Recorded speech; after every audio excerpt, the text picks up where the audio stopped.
Bueno, comenzamos con el primer tema del cuarto bimestre, los hidrocarburos. Ya vamos a ver hoy día lo que son hidrocarburos. Los hidrocarburos son aplicables en las industrias. En las industrias, también en los seres vivos, cuando realizan, cuando realizan la parte oxidativa, ¿no?, de las sustancias. Pero en sí, ¿qué representan los hidrocarburos? Bueno, acá hay una lecturita. Cuando ustedes tengan su libro, ya lo leen detenidamente, ya para tener un alcance cultural. ¿Ya? Pero vamos a hacer una explicación breve de esta lecturita. Nosotros tenemos acá en la figura, creo que se está viendo, espero que se esté viendo, el procesamiento de una planta industrial, ¿no? En este caso, el petróleo. ¿Cómo se realiza este procesamiento? ¿Cómo se realiza? Primero se inicia la extracción del petróleo, que le llaman el crudo, de la corteza terrestre. Lo extraen.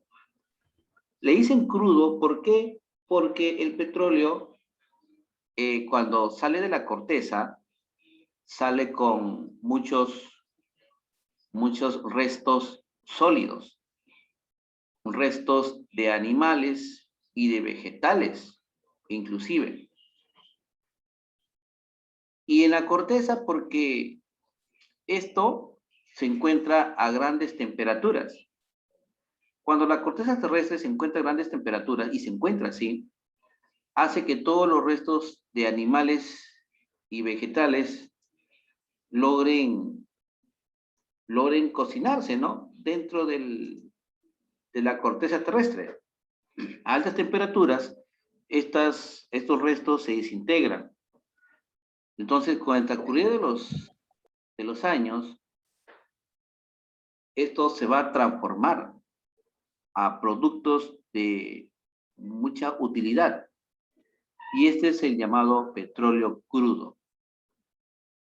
Entonces, el petróleo crudo, cuando lo extraen bajo un fraccionamiento.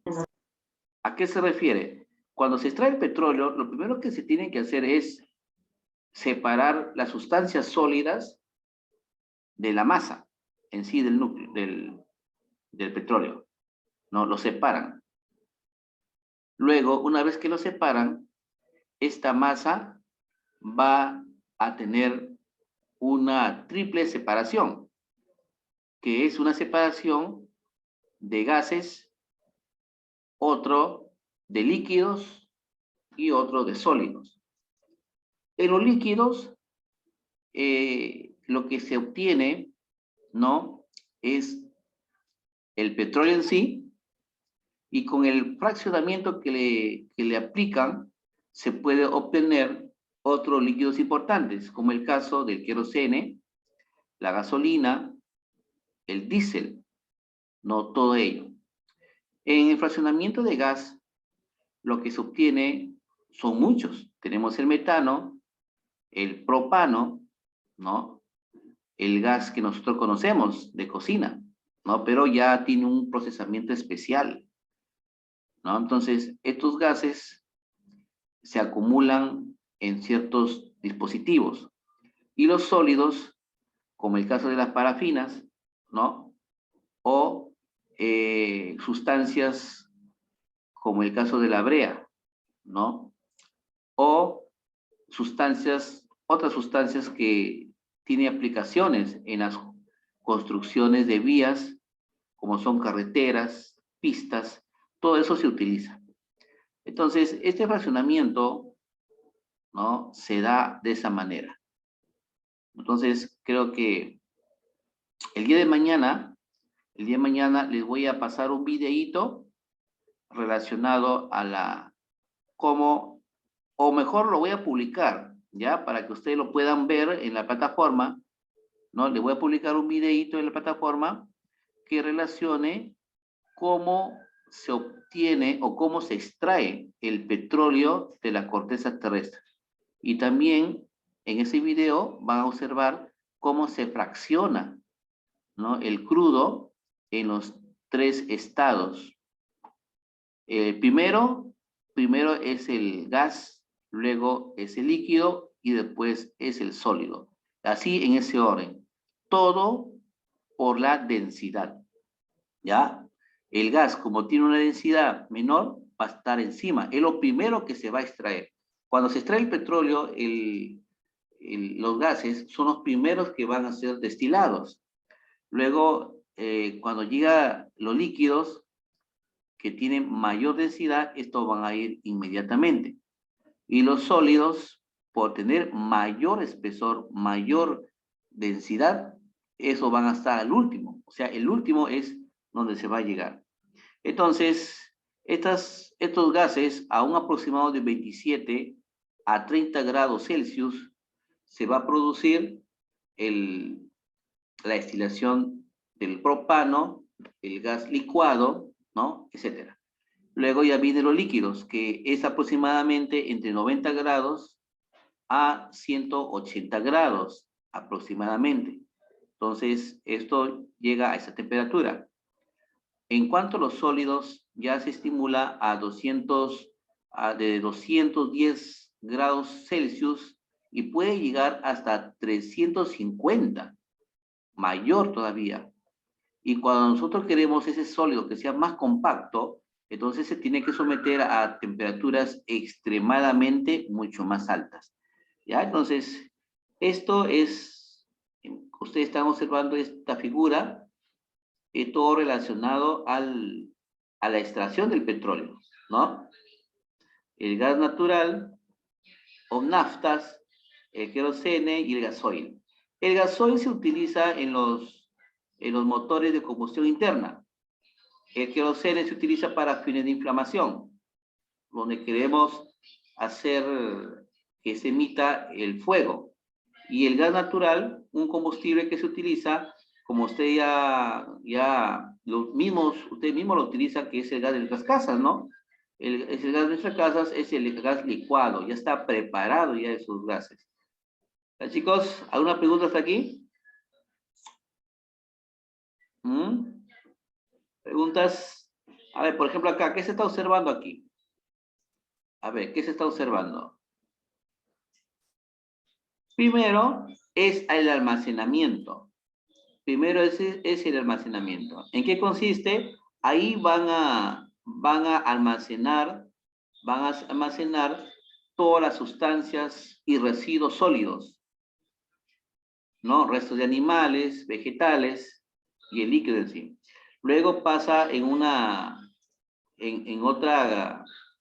otro depósito o recipiente el petróleo crudo ya filtrado. Ya está filtrado el petróleo crudo. Luego pasa por un sistema llamada caldera. La caldera aproximadamente se encuentra, puede llegar inclusive hasta 530 grados Celsius. Entonces, esto hacen con la finalidad de preparar las sustancias antes de llegar a la torre de fraccionamiento. Cuando esto llega a la torre de fraccionamiento, por la densidad menor, los gases comienzan a subir. No, todos los gases comienzan a subir. Y el líquido se mantiene en la distancia media. Entonces, acá hay unos conductos que reciben el líquido y hay unos conductos que reciben el gas. Obviamente, los del gas los lleva a otra refinería de gas y lo preparan para la distribución. En cuanto al líquido, van a haber otros subrecipientes que van a separar, ¿no?, de la gasolina, del petróleo ya preparado, el diésel, ¿no?, el querosene, todo ello. Y el gasoil ya es un tipo de sólido, perdón, un tipo de combustible con mayor presión de partículas, ¿no? Y esos son utilizados como le dije, en motores de combustión. Y en la parte inferior, bueno, acá no lo han puesto, ¿no? Ya viene a ser la parte sólida en sí. Entonces los sólidos viajan a través de este ducto y se dirige al grado reducido. O sea, el crudo ya comienza a prepararse listos para los procesos industriales. En este caso, como el más conocido, las parafinas. Chicos, este es el proceso del petróleo. Pero el petróleo en sí es un hidrocarburo, ¿no? Porque eso es el estudio de nosotros, ¿no? El estudio que son los hidrocarburos. Dentro de ellos tenemos los alifáticos y tenemos los aromáticos. Los hidrocarburos alifáticos también son aromáticos. También, como su mismo nombre, tienen ese aroma, ¿no? Ustedes han captado el olor de la gasolina, el olor del petróleo, también son productos aromáticos.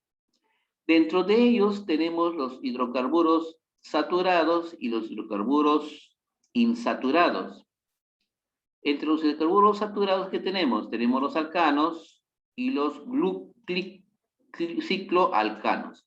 Entonces, los alcanos y los cicloalcanos, ¿en qué se diferencian? Es que los alcanos se forman cadenas lineales. Tenemos en este caso el propano, el butano, el etano, ¿no? El hexano y también productos ramificados, como en el caso del 2,4-dimetil pentano, puede ser eso. Y en cuanto a los cicloalcanos, son aquellos cuya estructura molecular son cadenas cerradas. Los carbonos se agrupan entre sí formando agrupaciones cerradas. Y eso es porque se le antepone el término ciclo. Ciclopentano, ciclohexano, ¿no? Ciclobutano, ¿no? Ciclooctano, etcétera, etcétera. Ahora, cuando la estructura varía con respecto al átomo de carbono, porque acá el más importante es el átomo de carbono, entonces se va a distanciar en la clasificación. En este caso vamos a obtener los insaturados. ¿Cuál es la diferencia entre los saturados y los insaturados? Es que los insaturados hay ese reordenamiento de los radicales de los carbonos. Esto cuando se organizan forman cadenas de enlaces, sea enlaces dobles o enlaces triples. Cuando son enlaces dobles se le catalogan como alquenos y cuando se forman enlaces triples como alquinos. Por ejemplo, en los alquenos tenemos el eteno, el propeno, tenemos el hexeno, ¿no? En cuanto a los alquinos, tenemos el propino, el decino, ¿no? Y tenemos estas sustancias. En cuanto a los aromáticos, la estructura aroma que le da a estos combustibles, tenemos el benceno. El benceno es una estructura que, dependiendo del tipo de agrupación, ¿no? Tenemos una variedad, diversidad de sustancias o compuestos. Entre ellos tenemos el tolueno, el naftaleno, el antraceno también está el antraceno, y eso lo vamos a ver ya más adelante. En los alcanos, bueno, en los alcanos, como ya les expliqué en el cuadro sinóptico, la fórmula global, a ver, no sé si por aquí está, no está por aquí, no le está, no está.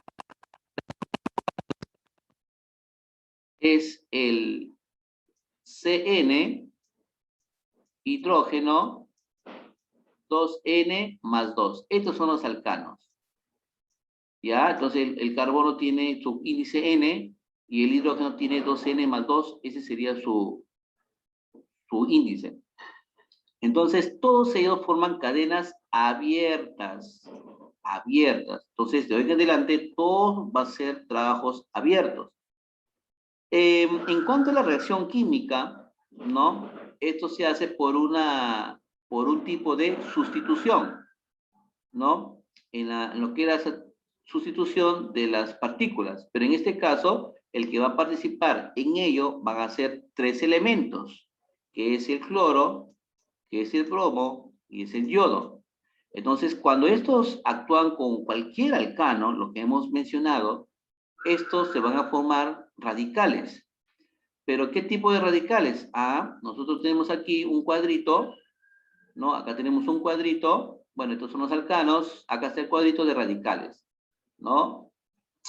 ¿En qué consiste un radical? Un radical consiste en que el átomo de carbono, si ustedes observan en la tabla periódica, ¿no? No sé si ustedes tendrán en la mano una tabla periódica, la valencia de carbono es valencia 4, ¿no? Entonces quiere decir que el carbono va a tener 4 enlaces. Pero este carbono se va a enlazar con cualquier elemento químico. Puede ser el yodo, puede ser el cloro, puede ser el bromo, puede ser también un radical oxidrilo.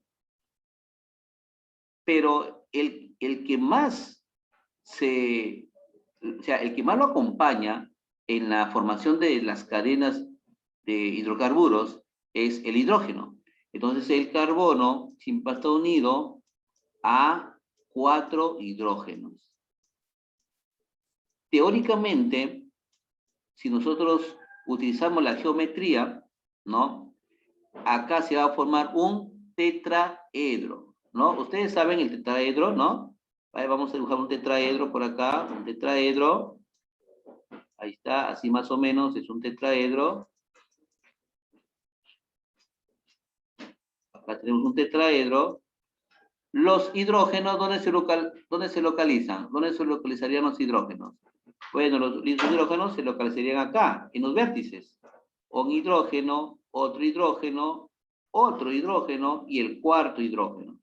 Entonces, ¿dónde está localizado nuestro carbono? Nuestro carbono va a estar ubicado acá en medio. Acá en medio va a estar utilizado nuestro carbono. Esto va a ser nuestro carbono. Este carboncito va a estar enlazado con este hidrógeno, el segundo, el tercero y el cuarto. Por eso que le llaman tetravalente. Chicos, pero el carbono también tiene otra propiedad, que es la propiedad de la saturación. Autosaturación, ¿no? La autosaturación. Profesor, ¿qué significa autosaturación? Explíquenos. Ya, la autosaturación se refiere en que el carbono tiene la capacidad de poder formar con sus enlaces una serie de cadenas. Esa es la autosaturación. Nuestro carbono se enlaza a cualquier elemento para formar una serie de cadenas. Esa es la autosaturación. Aquí le vamos a poner tetravalente. Tetravalente. ¿Ya? Tetravalente. Ahí está. No, bueno, acá en nuestro libro no nos mencionan de la autosaturación, no nos mencionan. Pero ya les estoy indicando, ¿no? Esto siempre viene. Ah, no hay. Bueno, esa sería la autosaturación y la tetravalencia. La autosaturación, no se olviden, es la capacidad que tiene el carbono para formar cadenas de hidrocarburos. Chicos, entonces, siendo así, cuando nosotros tenemos un carbono, la estructura se va a llamar metano. ¿Estamos? Metano. Cuando tenemos 2 carbonos, se va a llamar etano. 3, propano. 4, butano. Hasta aquí nomás. Hasta aquí nomás. Son gases. Estos son gases. El metano, el etano, propano y butano, ellos son gases. Pero a partir del pentano, hexano, o heptano, octano, nonano, decano, hasta llegar aproximadamente a 18. ¿No? Bueno, acá no lo han estabilizado bien. Estos son líquidos, pero los líquidos a partir del un decano para abajo no son líquidos tan reconocidos, pero los principales que en las industrias lo utilizan es a partir del pentano y llega hasta el decano, ¿no? Todos estos son líquidos más conocidos en nuestro medio, ¿no? Entre ellos el octano.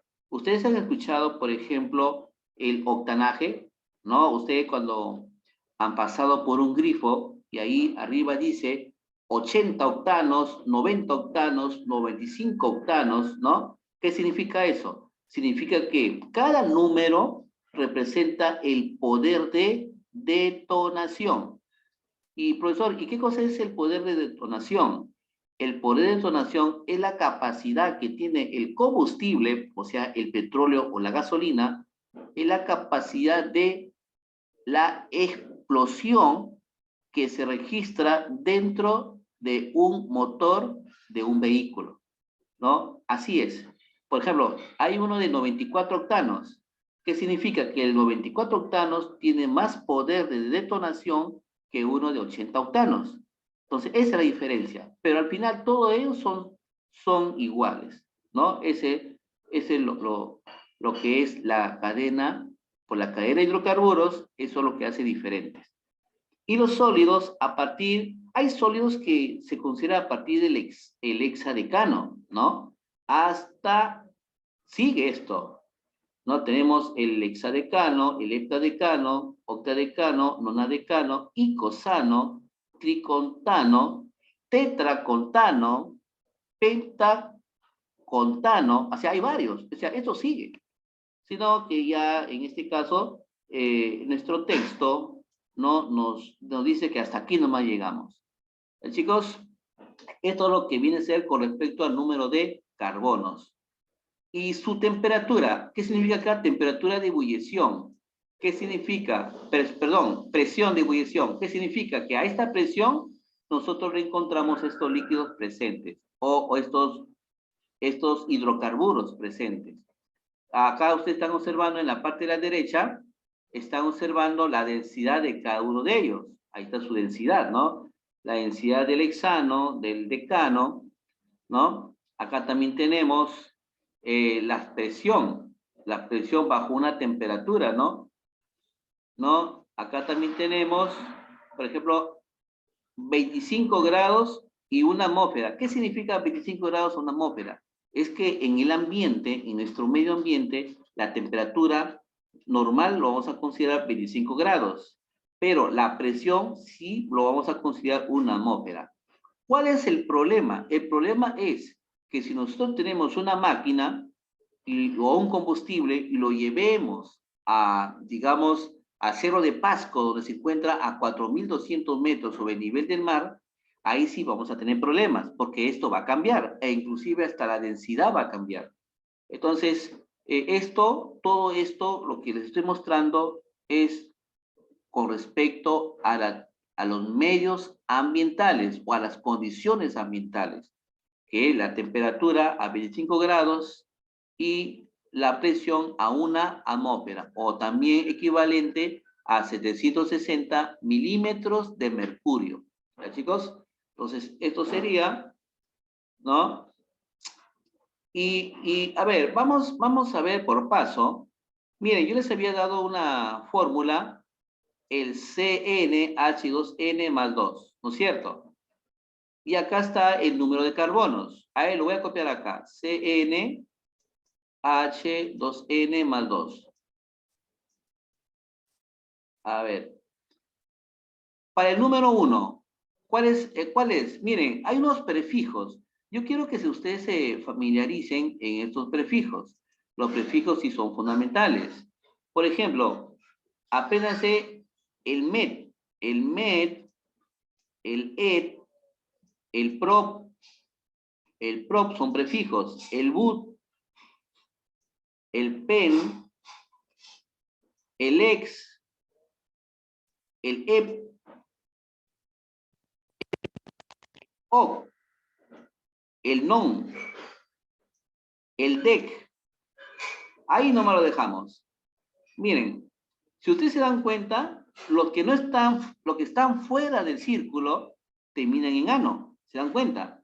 Metano, etano. Por ejemplo, a ver, acá el carbono es C igual a 1. Aplicamos nuestra fórmula. Reemplazamos N igual a 1. A ver, reemplacemos acá 1. A ver, reemplacemos 1, sería C1,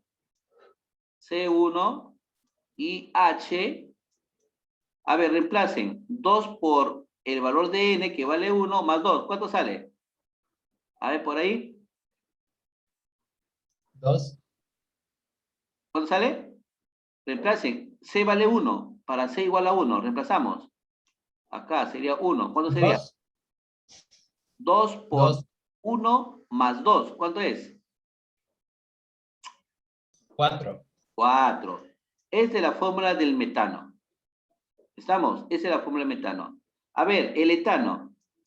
Etano representa C igual a 2. El término et, escuchen chicos, ¿ah? El término et representa 2. Ahora reemplacemos. N igual a 2. ¿Cómo sería? C2. ¿C2 qué? H. ¿Cuándo sería?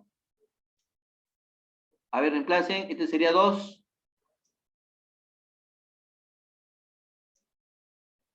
6. 6. Entonces, C2H6 que representa el etano. A ver, el propano. El propano es prop. Lo que está cerrado con círculo es prop. Prefijo prop. Entonces, esto es cuando C igual a 3. Cuando C vale 3, reemplacen la fórmula global. ¿Cuánto sale? C, ¿cuánto? C3. ¿Ya? Y H. H8. 8. Ese es el propano, ¿no? Más conocido como gas de cocina. El butano. A ver, los demás. ¿Cuánto sería la fórmula global? Reemplacen. Cuando C vale 4, es el butano. ¿Cómo sería esto? C4. ¿Ya? ¿Qué más? H10. Este es el butano. A ver, por aquí. El 8, a ver. El 8. C igual a 8. A ver, reemplacen. C8, ¿qué más? H18. Esta es la fórmula del octano. A ver, por acá. El decano. El decano. ¿Cómo sería? C10, ¿qué? Dec es 10. ¿Cómo sería? H22. H22. Ahí está. Esa es la fórmula global de cada uno de los hidrocarburos. Ahora, ¿cómo se forman las cadenas? Ah, esa es otra historia. ¿Cómo se forman las cadenas? A ver, hay que tener en cuenta, para formar una cadena, hay que tener en cuenta las propiedades del carbono. El carbono se caracteriza por tener la propiedad de ser tetravalente y tener la propiedad de la autosaturación, ¿no? Eso. A ver, ustedes están viendo acá una serie de cadenas. Yo no les voy a explicar directamente porque sé que se van a confundir, ¿no? Pero vamos a hacer lo siguiente. A ver, vamos a trabajar, a ver, con el propano. A ver, vamos a ver, lo hacemos con otro colorcito para que se pueda diferenciar porque no tenemos el espacio suficiente. A ver, por acá. ¿Cuál es la fórmula del propano? A ver, ¿alguien me dice? ¿Cuál es la fórmula del propano? Ya lo hemos hecho. ¿Ya está escrito? C3H8. Ya, C3H8. Ahora la pregunta, ¿cómo podemos formar la cadena del propano? ¿Cómo podemos formar? La cadena de propano se forma de la siguiente manera. Primero, a ver, por favor, todos presten atención porque yo voy a explicar una vez y el resto ustedes lo hacen. A ver, primero comenzamos con el carbono. ¿Cuántos carbonos hay en la estructura? 3. 3. Entonces dibujamos un carbono, otro carbono y otro carbono. Ahí están los 3. ¿Estamos? Ahí está. Ahí están los 3 carbonos. Segundo paso. Voy a aplicar la propiedad de la autosaturación. ¿Qué dice la autosaturación? Que el carbono tiene la propiedad o la capacidad de unirse entre sí. Ah, ya, entonces voy a unirlos, pues. Una unión y otra unión. Profesor, ¿cómo se llama esa unión? Ese se llama enlace. Enlace. ¿Ya? Eso se llama enlace. Ahora sí, aplicamos tetravalente. Tetravalente. ¿Alguien me puede explicar cómo era la tetravalente? A ver, ¿se acuerdan? A ver, por acá vamos a ver. Ahí está. A ver, ¿cuál es la capacidad del átomo de carbono resistente tetravalente? A ver, nos acordamos en el tetraedro, acá tenemos un tetraedro, es que el carbono tiene que tener ¿cuántos enlaces para que sea tetravalente? 4. 4, pues. Claro, 4. Entonces quiere decir, como hay 3 carbonos, voy a elegir uno. El primer carbono. Ese carbono que estoy señalando, acá, este carbono que estoy señalando, sé que tiene un enlace. Sé un enlace, ¿no es cierto? Tiene un enlace. Ahora, ¿cuánto le falta para llegar a 4? ¿Cuánto le falta?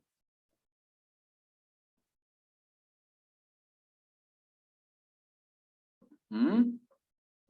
Tenemos acá un enlace. 1. Tenemos un enlace, número 1. Para llegar a 4, ¿cuánto me falta? Faltan 3. Entonces, lo completamos con 3 hidrógenos. Ahí está. Listo. Estoy haciendo cumplir la teoría de la tetravalencia. Ahora nos dirigimos al segundo carbono. Al segundo carbono. Este carbono, ¿cuántos enlaces tiene? 2. 2. ¿Y cuánto le falta para llegar a 4? Faltan 2. Entonces le agregamos 2 hidrógenos. A ver, contamos. A la derecha hay un enlace. A la izquierda hay otro enlace. Van 2. Y lo completamos con hidrógenos. Más 2 hidrógenos van 4. Ahí está. En el tercer carbono, a ver, ¿quién me dice cuántos hidrógenos debo de colocar?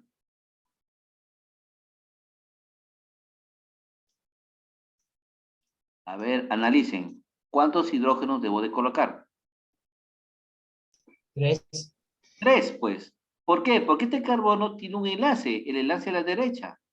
Tiene un enlace. Entonces, para llegar a 4, ¿cuánto me falta? 3. Entonces pondría 3 hidrógenos. Listo. Entonces, de esa manera se forma la cadena del propano. Cuenten, ¿cuántos hidrógenos ven ahí? Cuenten. 3 hidrógenos, más 2 hidrógenos, más 3 hidrógenos. En total, ¿cuánto hay? 8 hidrógenos. Ahí está, ¿ve? Todo sale exacto. No sobra ni falta. Todo sale exacto. Entonces, de esa manera se forma una cadena de hidrocarburos. ¿Estamos, chicos? ¿Preguntas?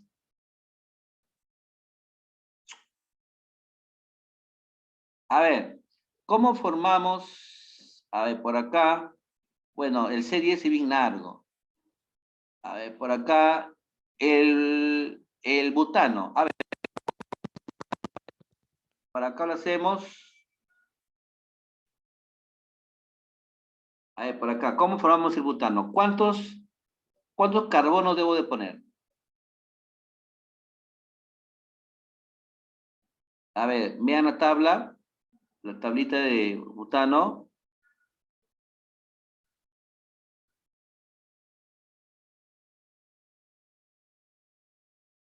Bueno, acá me están diciendo si se copia. Bueno, como esto está siendo grabado, ustedes ven el video, ¿no? Y lo que estoy haciendo lo van copiando. Ya, y si no tienen los libros, ya, pues, ¿qué se puede hacer? Pues, ¿no? Entonces, el propano, perdón, el butano es esta estructura. A ver, por acá está, por acá me dictaron. Acá está, ve. el C4H10. A ver, primer paso, ¿qué es lo que tengo que hacer? ¿Qué es lo que tengo que hacer? Primer paso.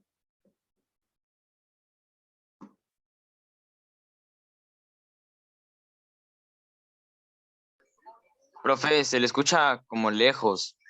Sí, pues está bajo mi internet, no se preocupe. A ver, voy a pasarle la asistencia, ¿ya? A ver, un ratito. Voy a pasarle la asistencia hasta que se recupere el sistema.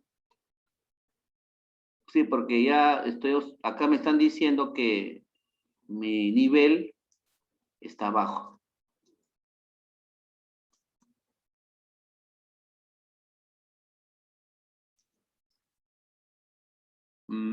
A ver.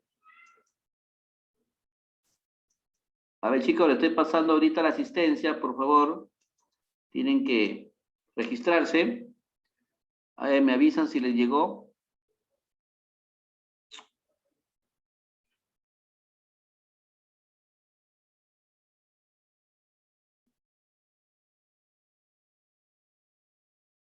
Regístrense, por favor, porque hay algunos que no lo hacen y hay problemas.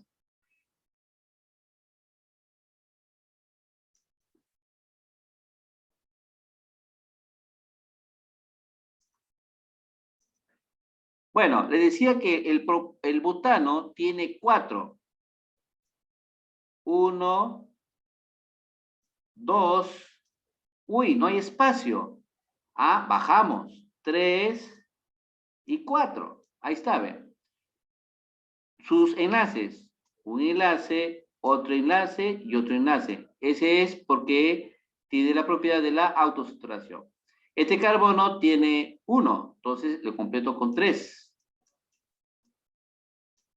Este carbono de acá tiene 2 enlaces, uno abajo y otro a la izquierda. Le falta 2. A este carbono también tiene 2 y el otro tiene 1, faltarían 3. Y así tenemos la cadena llamada butano. Ya pues chicos, lo dejamos aquí nomás, mañana vamos a completar, ¿ya? Mañana completamos, ¿ya? Y quedamos ahí.